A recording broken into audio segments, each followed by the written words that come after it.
দেখতেই পাচ্ছ এখানে আমি গোটা কয়েক গোলমরিচ আর নিয়েছিলাম লবঙ্গ আর এক টুকরো আদা। এটাকে ভালো করে থেতো করে জলের মধ্যে দিয়ে দিলাম। আমার গলার অবস্থা শুনে তোমরা নিশ্চয়ই বুঝতে পারছো কেন আমি এটা করছি। মা বলল এটা খা, তাহলে গলা ব্যথা গলা বসে যাওয়ার থেকে অনেকটা উপকার পাওয়া যাবে।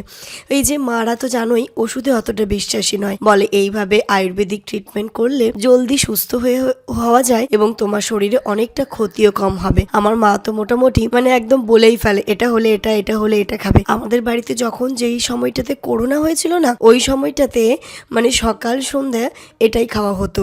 সবাই আশা করছি এটাই তোমরা খেতে, তাই না? আর এটাই কিন্তু হ্যাবিট রয়ে গেছে। মা এর মধ্যে আরো একটা তেজপাতা দিয়ে দেয়, একটা দারচিনি দিয়ে দেয়, ভালো করে জলটাকে ফুটিয়ে সেটা হচ্ছে আমাদেরকে খেতে দিত। তবে চা পাতা মা দিত না, আমি একটু চা পাতা দিলাম, নইলে বড্ড কেমন একটা লাগে খেতে। চা পাতা দিলে একটু টেস্টটা ভালো লাগে। তো যাই হোক, ওইদিকে আয়ুর্বেদিক চা রেডি হচ্ছে, আর এই পাশে একটু ব্রেকফাস্টের জন্য ব্রেডে বাটার লাগিয়ে নিলাম আর একটা ব্রেডে জ্যাম লাগিয়ে নিলাম। অনেক সময় ইনু খেতে চাই, তো ও আবার জ্যাম দেওয়াটা বেশি পছন্দ করে, কারণ আমরা বাটারে তো কোনো রকমের কোনো চিনি ইউজ করি না বা কিছুই না, শুধুমাত্র বাটার আর ব্রেড। আর সবাই জেনারেলি এটাই খায়। তবে অনেকেই একটু ওপর থেকে চিনি ছড়িয়ে দেয়, সেটাও খেতে কিন্তু মন্দ লাগে না। ছোটোবেলায় আমরা কিন্তু অমনটাই খেতাম। আর ইনুর জন্য রেখেছিলাম একটুখানি জ্যাম। সত্যি না, এই জিনিসগুলো যত ইনু বড় হচ্ছে ঠিক যেন আবার সে ছোটোবেলায় ফেরত যাচ্ছি। মাও ঠিক আমাদের জন্য জ্যাম এনে রাখতো, চটজলদি কিছু হতে বা টিফিনে দিতে হলে একটু জ্যাম আর ব্রেড দিয়ে দিত।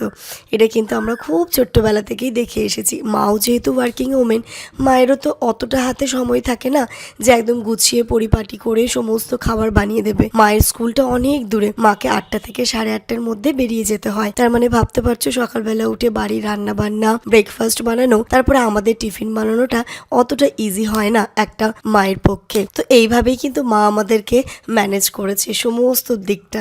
তো সেরমটাই আমিও চেষ্টা করি ইনুকেও যেন খুব ভালোভাবে মায়ের মতো করে মানুষ করতে পারি। আমাদের নতুন বাড়ি যখন আমি ভয়েস ওভার দিচ্ছি, শুনতেই পাচ্ছ পাখির ডাক। সকালবেলা মনটা মুগ্ধ হয়ে যায় এরম পাখির ডাকে।